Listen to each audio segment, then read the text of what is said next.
aux endroits où il faut toucher, il faut couper, il faut enlever, et ainsi de suite. Le docteur Chiali va vous expliquer un peu mieux. Je termine par l'histoire de comment est arrivée cette table des sections algériennes qu'on a appelée Téchélir. En fait, c'est une rencontre entre deux. Je voudrais d'abord remercier les collègues qui sont là parmi nous. Je voudrais souhaiter la bienvenue à tous les collègues qui nous sont venus des établissements de médecine de la région Est. Et puis, surtout, je vais vous demander d'excuser mon évasion parce que je dois être dans la session qu'elle a prévue ce matin. Donc,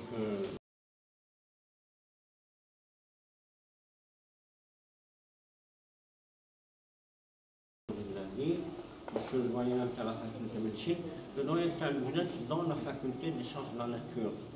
Et je le remercie avec son équipe très sincèrement pour les efforts, pour ce qu'il a mis entre les mains de nos amis pour assurer, Inch'Allah, une journée du moins de bonne facture. La journée sera certainement très riche. J'ai eu la chance de voir le matériel en fonctionnement. Je pense que c'est des choses qui sont extrêmement intéressantes. Inch'Allah, on aura d'autres acquisitions, d'autres réalisations pour aller plus loin dans la mission Ultana, Inch'Allah.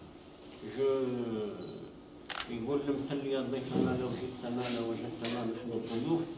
Donc vous êtes chez vous, réellement. Si vous avez besoin de quoi que ce soit, les collègues sont là. Donc bonne réussite pour la journée. Et on se retrouvera tout à l'heure, Inch'Allah. Merci beaucoup.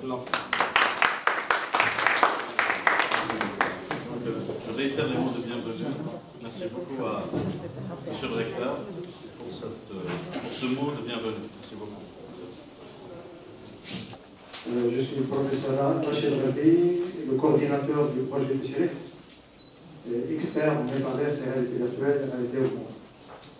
Et je suis à l'Université Paris Saint-Étienne. Une fois que les images en 3D sont associées à la position réelle du patient, voici ce que le chirurgien peut voir dans ses lunettes. En fait, il est en train de voir la superposition de et maintenant, j'ai tous les structures ici devant moi. Et donc, je vois les crânes. Donc, je vois très bien les contours du volet du patient. Et donc, je sais que si je veux arriver à voir la tumeur du volet, donc maintenant je vois en direct que si je prends un chemin par devant, qu'il y a très peu de distance avant que j'arrive à la tumeur. La position de la tumeur est confirmée. On peut procéder à l'ouverture du crâne.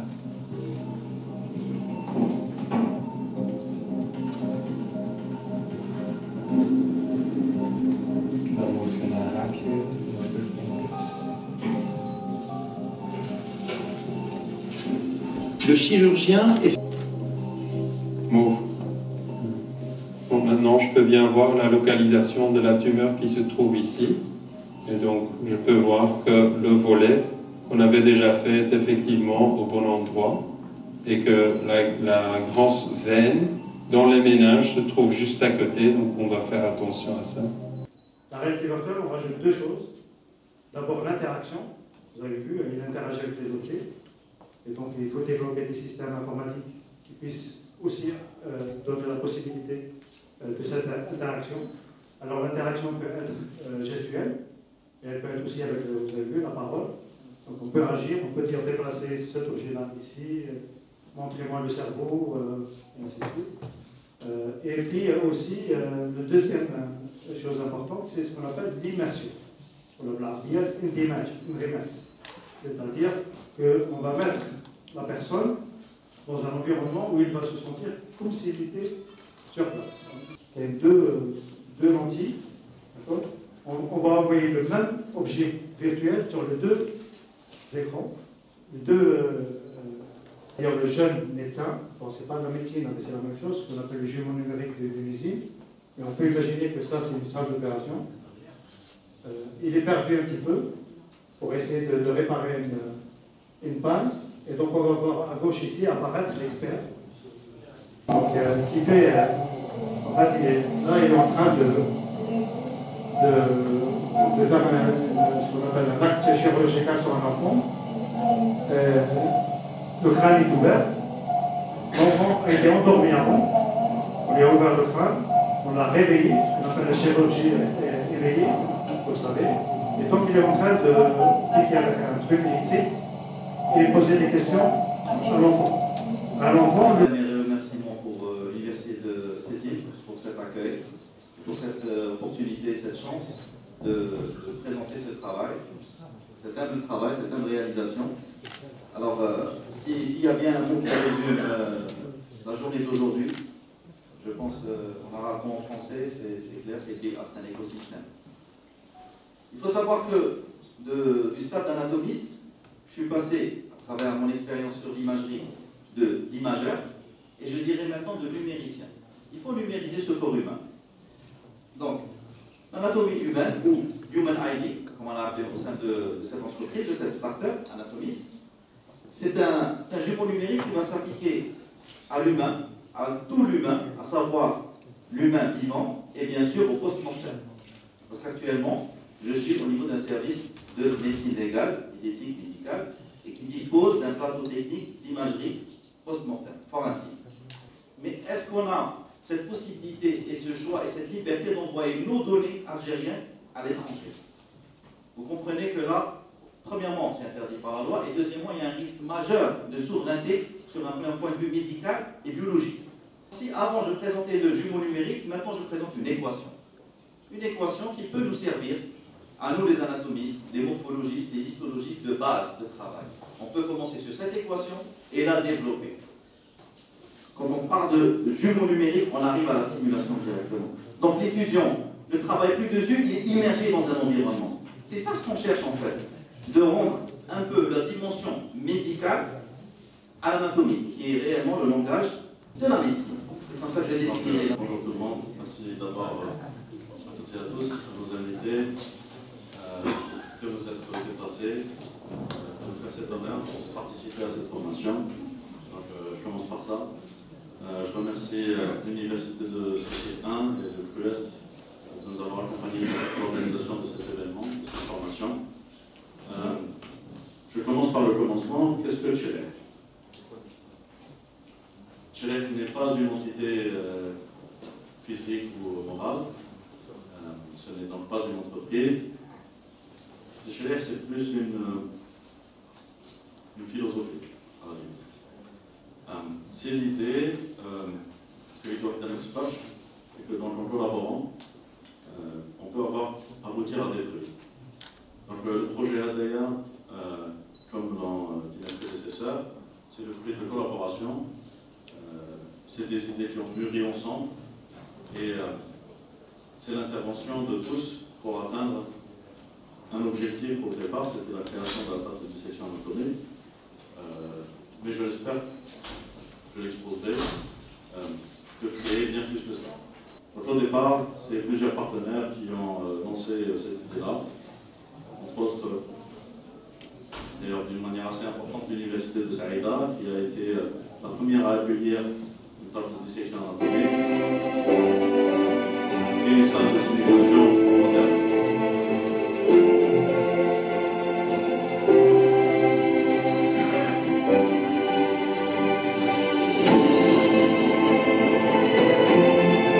C'est l'opportunité pour nous tous d'essayer de voir ce qu'on peut obtenir et ce qu'on peut effectuer en collaboration avec d'autres pays, principalement, je l'espère, en Afrique.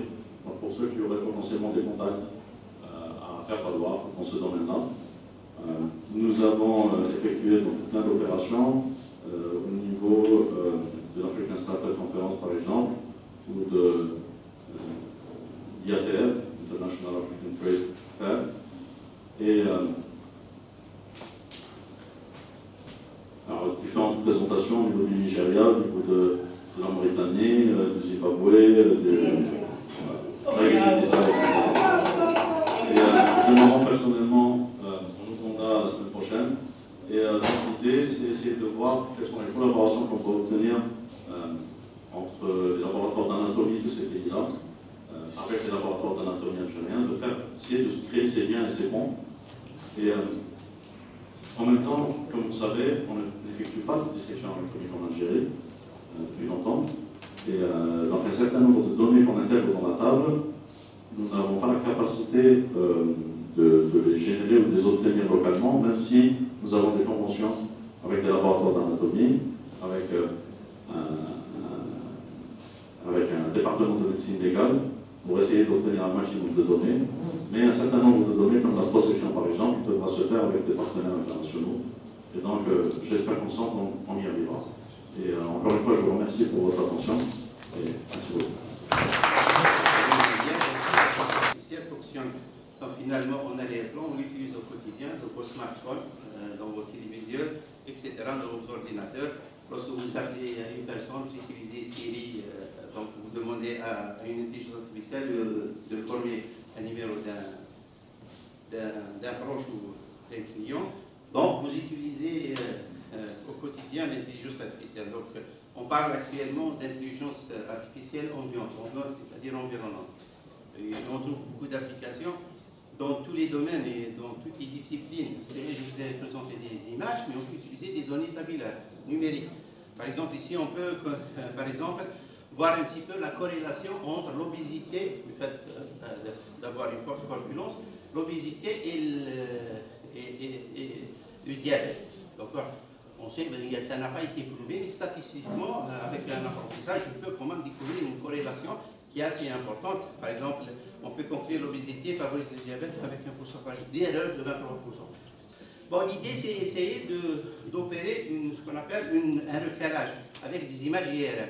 Et on le fait d'une manière systématique, c'est-à-dire en temps réel. C'est-à-dire en temps réel, le chirurgien peut voir avec un visuel, un ordinateur, un visuel, et en même temps, lorsqu'il est en train de manipuler, en train de faire la biopsie, donc automatiquement, il y a un repérage en utilisant des images IRM. En fait, ça, c'est l'IRM. C'est l'image du cerveau le plus précis jamais créé. Donc ça a été même commenté par Macron en 2024 et ça a été créé grâce à l'intelligence artificielle. On a pu atteindre 11,7 Tesla. C'est vraiment une radiofréquence très élevée, d'accord?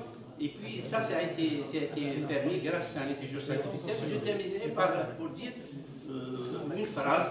Donc l'IA, quelqu'un qui l'a dit, mais je ne me souviens plus qui l'a dit, mais quand même, ce qui est intéressant, il a dit que l'IA n'a pas comme perspective de remplacer le médecin, mais le médecin qui utilise l'IA pour les remplacer celui qui ne l'utilise pas.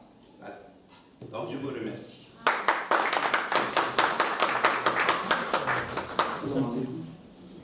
Je réitère mes remerciements à M. Barbé et toute son équipe.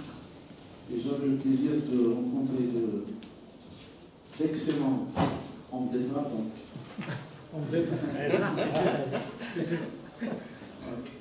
Et j'avais le plaisir de m'asseoir à côté de mon cher ami et frère M. Boubata. Donc je me réjouis. Je vais apporter peut-être un point de vue d'un technicien, d'un chirurgien dans mon domaine. Moi, je suis chirurgien urologue, je suis responsable de l'équipe de greffe rénale au CHU Malta. Ou plus que ça, on enlevait même la surrénale, ce qu'on appelait l'effectomie totale élargie à la surrénale. Alors que c'est une petite tumeur qui peut être bénigne. Et c'est malheureux, c'est dramatique qu'on enlève un rein pour une petite tumeur qui est bénigne. La modélisation 3D aide à distinguer les zones pathologiques et à évaluer la progression de ces tumeurs. Elle aide à faire un maillage tétrahydrique et généré à partir des images médicales, donc à partir d'un scanner, une IRM. Donc, on fait une simulation, on voit où est exactement la tumeur, est-ce qu'on peut ne prélever que cette partie malade. C'est le point clé. Le processus comprend une acquisition d'images médicales, angioscan, IRM, tout. Donc une segmentation de ces images, une génération de maillage et simulation des contraintes mécaniques par éléments finis. Le greffon pédiatrique est reconstruit numériquement à partir de scans haute résolution.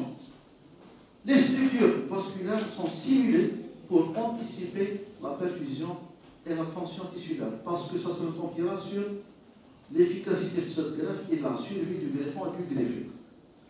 La méthode des éléments finis permet de calculer la distribution des contraintes et de simuler la réaction tissulaire du greffon pendant, mais surtout après l'implantation, parce que c'est un greffon qui doit survivre longtemps, surtout chez l'enfant. Des zones rouges indiquent des tensions élevées sur des anastomoses vasculaires. Donc il ne fallait pas mettre l'anastomose ici, il faut la mettre là, selon les pressions artérielles pour l'arrivée du sang artériel et le retour veineux. Sinon, on risque d'avoir une thrombose sur place. Les simulations permettent d'adapter la technique chirurgicale pour éviter les complications post-opératoires qui sont graves. Donc la simulation 3D, elle améliore la planification préopératoire. C'est une chirurgie réglée, c'est une stratégie opératoire. Réduit les risques chirurgicaux et facilite la formation des équipes médicales en greffe pédiatrique. Donc, je dirais enfin, la simulation 3D appliquée à la transplantation rénale pédiatrique sur donneur vivant représente une avancée majeure en chirurgie personnalisée et surtout pour l'apprentissage des équipes. Et je vous remercie.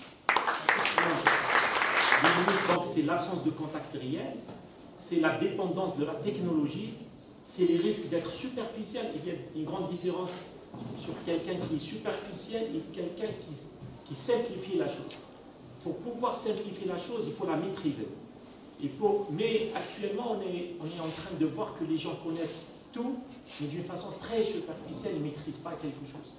Et avant, lorsqu'on voit nos maîtres, donc c'est des gens qui sont arrivés à un point très très élevé des connaissances, donc ils ont simplifié le savoir, ils l'ont transmis d'une façon simple, et c'est pour ça on constate maintenant avec l'ère de la numérisation, il y a beaucoup d'inconvénients en matière de... Il y a un accès un peu partout à toutes les sciences, et d'une façon très très superficielle. On s'est tous basés en neurochirurgie sur Rotten, donc ses études sur la neuroanatomie, donc il est connu, donc il a fait beaucoup de choses en matière de neuroanatomie. Il a défini les différentes voies d'abord des lésions cérébrales et médulaires, et même en neuroradiologie, le professeur il a parlé de ça, donc c'est ça l'outil. On a besoin de l'intelligence artificielle sur une imagerie d'IRM. Lorsqu'on a un data important, on peut dire qu'il s'agit d'une sclérose en plaques, il s'agit d'un gliome, il s'agit surtout... Il y a des pathologies qui sont évidentes, un méningiome, un crânopharyngiome, un adénome de l'hypophyse. Mais en matière de gliome, ça pose un problème de diagnostic entre un gliome de bas grade, entre un gliome grade 3 ou bien un glioblastome. Donc elle aide énormément. Donc l'intelligence artificielle peut intervenir dans l'interprétation pour nous dire est-ce qu'il y a un reliquat tumoral, surtout pour les gens qui ne sont pas expérimentés. L'intelligence artificielle, elle est basée sur l'expérience des experts. En conclusion, qu'est-ce que je peux dire? Que l'enseignement classique garde une valeur irremplaçable. Que les technologies numériques ouvrent la voie à une anatomie plus interactive et plus accessible. On a accès. Que l'enjeu majeur est de former des médecins compétents et surtout humanistes. C'est très très important, parce que les gens qui ont affaire à la machine, ils l'oublient. Maintenant, on est en train de constater, les gens oublient qu'ils ont affaire à des êtres humains. Ils ne savent pas qu'avoir un enfant malade, c'est dramatique. Être malade, c'est un drame. Ils ne donnent pas le temps au malade, ils n'écoutent pas le malade, ils le voient comme « Ah, c'est une belle image, c'est une belle lésion à opérer ». C'est ça, c'est notre quotidien. C'est une belle lésion à opérer, où le malade il ne tient pas compte de cette... Il faut, certes, la technologie est là, il faut rester humaniste, et j'insiste sur ça, d'où le rôle, la présence des professeurs, elle est très très importante. Et l'avenir de l'enseignement en sciences médicales, et je le pense, et je crois en ça, ne réside pas dans le choix entre le réel et le virtuel, mais dans leur alliance entre les deux. Et je vous remercie. Donc voilà, ma question s'adresse à M. Drissi, qui est le technicien. Je parle en connaissance de cause parce que mon travail de thèse est autour de l'utilisation, l'impact de l'utilisation de la table de dissection dans l'enseignement de l'anatomie. De ces cadavres. Ces scanners commentés vont servir non seulement pour les légistes, mais vont servir pour d'autres spécialités. C'est la matière première pour l'intelligence artificielle. La taille normative, qui est un sujet de thèse aussi. La taille normative des organes en médecine légale. Donc, on prend le risque. C'est pas le rapide, c'est rapide. On va donner un compte, vous allez rentrer dedans, à partir du moment où vous rentrez dedans, vous allez c'est-à-dire, ça nous connaît de l'âge, c'est Nina, comme tout le monde, dans les l'écran, donc vous n'avez pas, je sais, pas marche. Est-ce qu'on peut mettre comme accompagnateur personnel, soutien au sein de simulation, et au niveau de la les gens pour accompagner le système. Donc, c'est ça que je voulais faire. Au moins, je cherche les autres avaient un tastet. Voilà. Donc, voilà, c'est ça. Le projet, on l'a proposé à la Raccord. On dirait qu'est-ce qu'on peut faire. La nouvelle étape maintenant, c'est vous qui allez nous dire, par exemple, il faut changer d'habitude, ajouter, et tous les détails sont contrôlables. Utilisation différente. Je vais utiliser ça dans un amphi pour avoir un temps d'affichage, et l'autre dans une salle de modèle pour un accès. On dirait qu'est-ce qu'on peut faire. La nouvelle étape maintenant, c'est vous qui allez nous dire, par exemple, il faut changer d'habitude, ajouter, et tous les contrôlables. Et puis, habituellement, on n'est pas mais la seconde anatomie est plus rare dans son utilisation que pour ce versant. On pouvait que la coupe est réussie. Ben oui, avant de réaliser. C'est des coupes qu'on a réalisées nous-mêmes. On est passé au laboratoire d'un appart, on a fait des prélèvements nous-mêmes sur des cadavres et on a fait ces coupes. Mais aucun chirurgien ne prélève les morts. C'est rapport à celui. Donc j'ai dû partir sur le cadavre, prélever sur un méthode et nous avec une solution. Il faut simplifier. Parce qu'on va donner à présenter ça, un tas de résultats. Je vais faire défiler. Le troisième devait me donner l'argumentaire. J'ai occupé toute la session. Non, bah, tu peux avoir une autre version de la visite. Et de là, t'acheter une application à $40 et les manger. Nous voulons gérer parce que nous disons qu'ils ont développé des choses. En plus de notre corps, bien sûr, grâce au non-maître, à non-maître. Alors, je vais toucher à un chirurgien. Le chirurgien, c'est le maître. C'est le début de la dissection chirurgicale complètement. Ça va c'est une recréer un cadavre virtuel d'avoir les résultats, les résultats de la plateforme de développage. Alors, je vais on va développer avec une annexe. Pour que la tâche est là, avec une annexe. Vous n'avez pas de date. Donc, la dépense que tu utilises, ça va vraiment être imaginaire. On peut naviguer comme un musée, comme un centre national, je vois d'ailleurs plein d'endroits.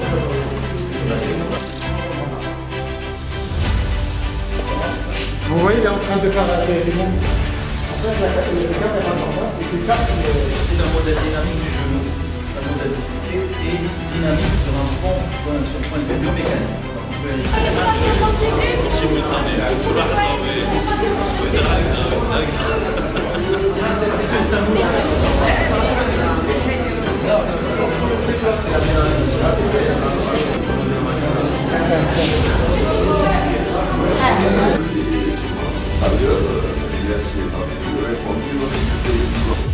Avant la possibilité de gagner la pandémie, on parle de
et le recteur de l'université de Sétif 1, Farid Abbas.